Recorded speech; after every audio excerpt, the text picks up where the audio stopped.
Welcome to Get Offset. My name is Emily, and I'm here at 42 Gear Street 5 with...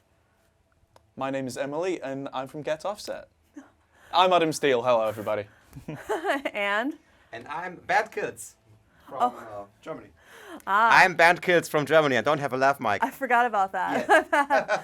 Well, I just want to give a quick thank you to Sweetwater for helping me get here and sponsoring Gear Street. We're going to talk about a few ways to use a Sennheiser e906 microphone to mic a cab, and Adam is going to help me with that. So we are playing through the new Blackstar HT Club 50 Mark III and a Yamaha Revstar guitar with humbuckers. Those are humbuckers, yes. Yeah. So I'm really excited to learn how to use this here microphone. If we can go to the overhead, this beautiful boy right here.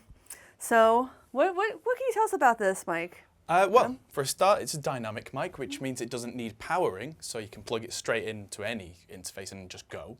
Yeah.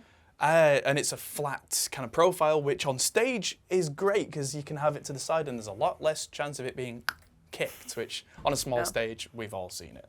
We have. And yeah, it's got a little thing on this front that says front, which is very useful.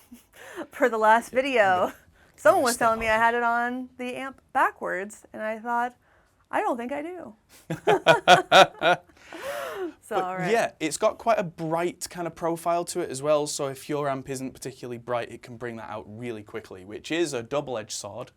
Because I always think of microphones that have a tonal character like a multiplier. Yeah. So whatever your amp has, it's going to, quickly double or triple that thing. So I can get why those are popular with like praise and worship too, because they don't play, like they play through a lot of dark stuff is my kind of opinion of a lot of praise and worship. So yeah, well for that kind of music, I think that they want to try sonically to stay out of the way of the words. Right. Because it's all about the words in that kind of situation, right? Vibes and words, yeah. Whereas in a rock context, if the of the guitars and the vocals blend over, so what? Whereas, this is a bit less bright than, the most well-known dynamic mic, shall we say. Oh, yes. I'm sure it is. But yeah, where do we want to go with this? How about, Ben, if you just want to play a little for us in the room before we do this, so we know how the amp sounds.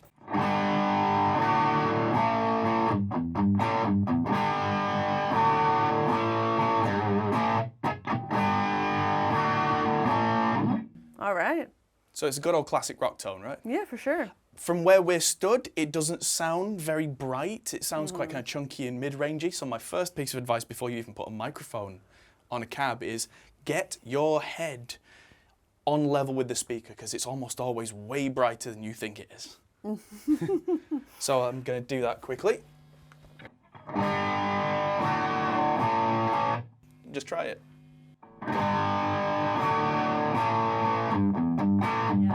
Yeah, and suddenly from where we are, it's kind of nice and thick in the room. Down there, it's like, oh! So we don't need to bring that out anymore. Let's get this plugged in. All right. Generally speaking, if you've got a guitar cabinet with 2 or 4 speakers, unless someone's gone a bit crazy and put different speakers in, it really doesn't matter which one you use, but pick one. And I like to pick the one that's on the same side as the mic stand, just to keep it tidy. Yeah, that makes sense. Great. Should we swap places? Because I'm going to be kind of positioning from down here then. So, one thing I would definitely advise against is having this pointed straight at the middle of the speaker, because the more and more you go in, the brighter and brighter it's going to sound. And there is a kind of a point of no return beyond which you're going, ah! So I suppose number 1 would be what I call the vanilla position, which is going, default. Yeah. And for me, I mean, usually you have a grill cloth on a cabinet. We've got a Palmer cab here, which we've been able to take the front off. But what I tend to do is on the grill cloth, a couple of fingers on the grill cloth, and just stop the microphone up to there in terms of distance, because then I know every time, repeatable on every cabinet. My hand's the same size, no matter where I go. Yeah. So I know I'm about an inch away from the cabinet, so I'm going to get quite a lot of that chug, chug, chug low end on the bottom, but not touching the cloth, because that 1 inch makes a huge difference. It's the difference between chug, chug, chug and boom, boom, boom. And it can really, Yeah, the finer points make a big difference, which is why we're talking about this. Yeah, right? sure. Because yeah, the position makes the biggest difference.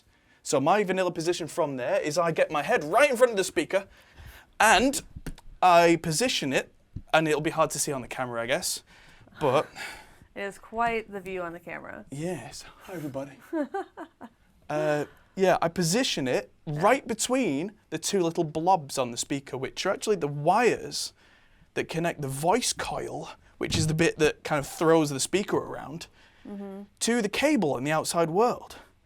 And that should almost always be something that a sound guy can deal with and go, okay, this is close enough that I can do the fine detail on my side. Sure. All right. Well, I'm going to go listen, I guess. There we go. So I've got it a little closer as I was, yeah. There we go. Yeah. All right. I'm going to go listen.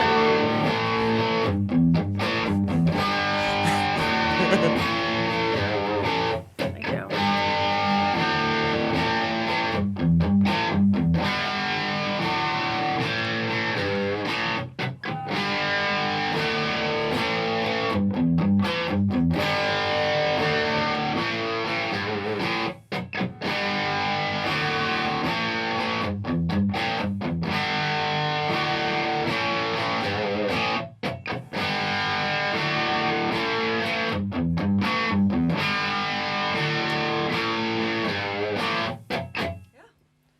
So that sounded, relatively like it sounds in the room to me. Okay. Which is a good baseline, I suppose. Yeah. But yeah, I mean, I don't have such a listen, this is how you did it is how I largely would mic it as well.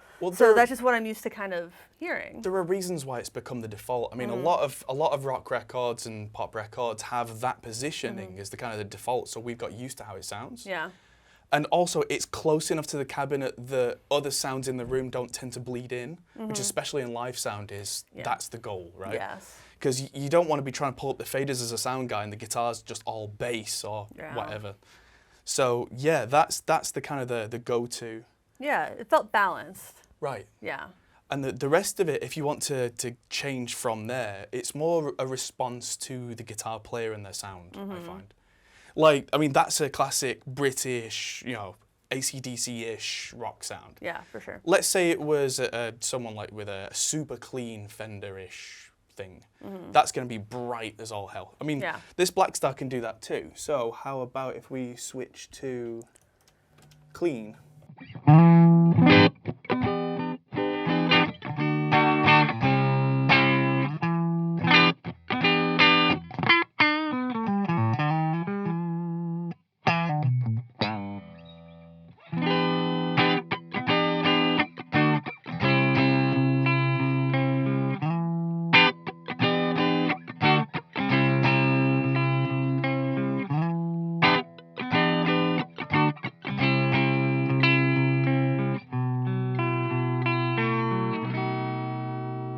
Yeah. So, but is that really bright? Yes. Yeah, so that's why you see a lot of especially American and cleaner players with their microphone much further out.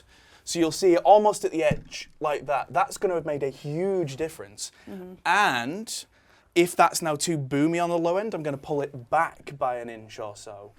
And that's about as far as I would want to go for a live setup because, like I said, because of the bleed. Yeah. But if you see guys where you like, for me, I'm looking at it going, that microphone's way too far over. That's not right. Yeah. But their sound is that kind of super clean headroom, take your head off with a machete kind of thing. Totally. That's what the sound guy needs to bring most of the character to the audience without killing them.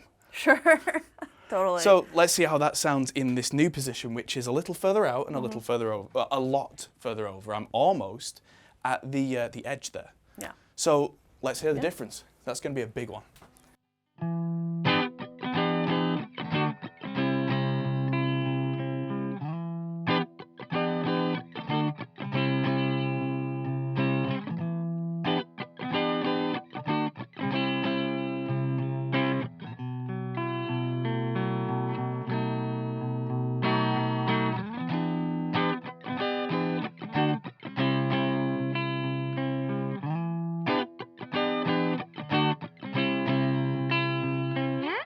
That was a lot smoother, a lot round. That did a lot less harsh. Like I could listen to that Yeah. a lot, and I feel like that probably sound a lot better in a mix. Yeah, for that Yeah. style, of course. For that style. But that's the thing, is that depending on who an artist is that I've got in the studio, I might try and change their guitar tone a little to match. But if their style is, no, this is our style, then it's, right, Yeah. what do we do next? Yeah, exactly. And that's where I would go with that.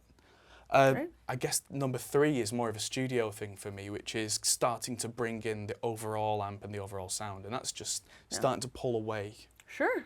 And that can make a big difference again. And that should sound more, not like kind of radio rock, but more just kind of realistic is the term I would use. Okay. And so let's go back to the gain. Maybe a little less gain this time. So yeah, I'll just quickly throw it back to where it was, just to give us a reference. We don't need to check that on the headphones, but that's where it started, roughly.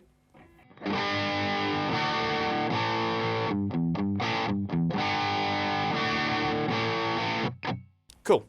And so what I would do for position 3 is kind of have it almost in the same place, but a good foot back.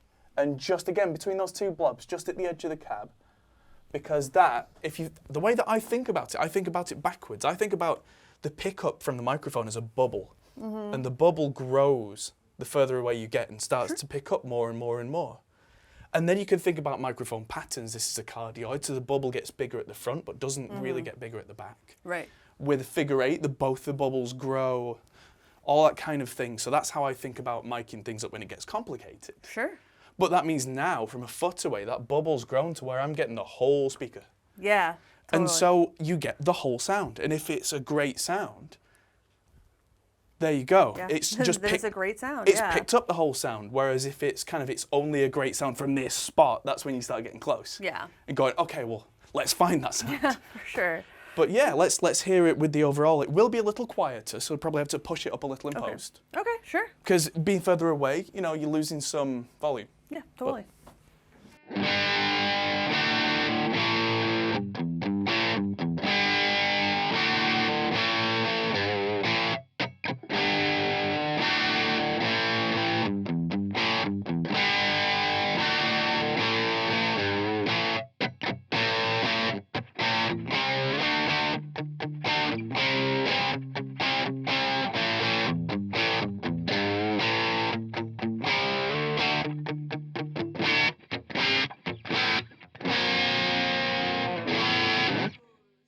Spicy chord at the end there. Nice.